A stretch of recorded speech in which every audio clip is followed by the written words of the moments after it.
In today's video, I am going to teach you how to check version and update Google Chrome 2019. Begin by opening Google Chrome on your computer. Once the browser is open, move your attention to the top right corner of the window. There you will see the three-dot menu icon. Click on that icon to open the main Chrome menu. After the menu appears, look for the Help option.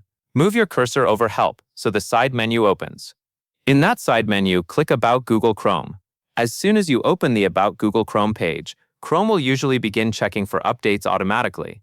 If an update is available, the browser will start downloading it for you. On this page, you will also be able to see the version number that is currently installed on your system. This is the easiest way to confirm exactly which version of Chrome you are using. If the browser is already up to date, Chrome will show a message letting you know that you are using the latest version. If Chrome installs an update, you may be asked to relaunch the browser. If that happens, simply click the relaunch option to finish the update.